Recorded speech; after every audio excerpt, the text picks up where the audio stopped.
Assalamu alaikum. I welcome all of you for the environmental classes. Today's class is for the 12th, and the topic that we are going to discuss is the biodiversity conservation, ex situ conservation.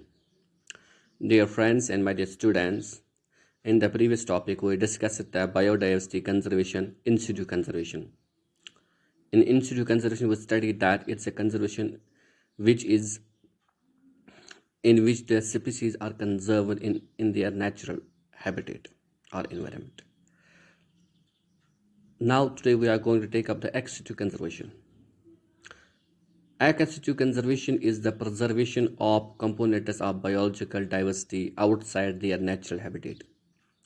This involves conservation of genetic resources as well as the wild and cultivated or species or and draws on the diverse body of techniques and facilities such as the strategies includes the establishment of botanical gardens, zoos, conservation stands, gene pollen seeds, seedlings, tissue culture, and DNA banks.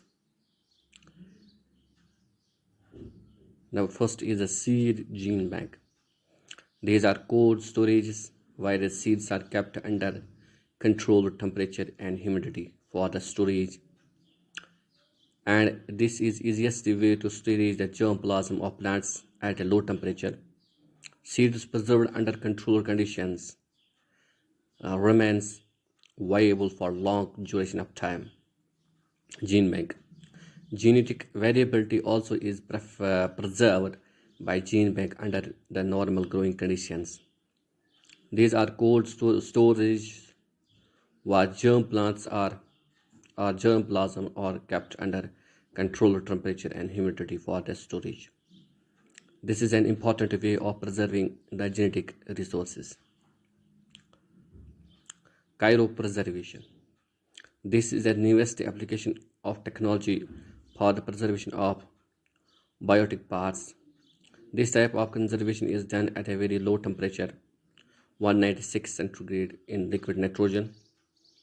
The metabolic activities of the organisms are suspended under low temperature, which are later used for the research purpose. Tissue culture banks. Cryopreservation of diverse free meristems is very helpful. Long-term culture of excised roots and shoots are maintained. Meristem culture is very popular in plant propagation as it is a virus and disease-free method of multiplication. Long-term captive breeding. The method involves the capture, maintenance, and captive breeding on long-term basis of individuals of the endangered species which have lost their habitat permanently or certain highly unfavorable conditions are present in their habitat. Botanical gardens. A botanical garden is a place where the flowers, fruits, and vegetables are grown. Botanical gardens provide beauty and calm environment. Most of them have started keeping exotic plants for the education and research purposes. Animal translocation.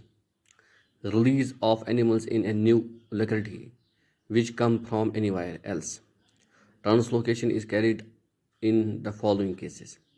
When a species on which an animal is dependent becomes rare.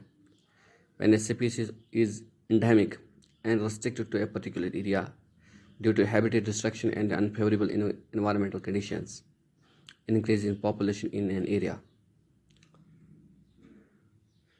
Zoological gardens. In the zoos, wild animals are maintained in a captive and conservation of wild animals.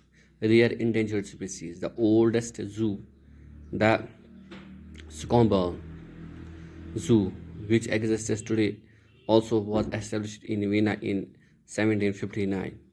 In India, the first zoo came into existence at Barakpur in 1800. In the world, there are about 800 zoos. Such zoos have about 3,000 species of vertebrates. Some zoos have undertaken captive breeding programs. Advantages of ex situ preservation. It is useful for declining population of species. Endangered animals on the verge of extinction are successfully breeded. Threatened species are breeded in captivity and then released in the natural habitats. Ecosystem centers offers a possibility of observing wild animals, which is otherwise not possible. It is extremely useful for conducting research and scientific work on the different species. Thank you, my dear friends, for watching me.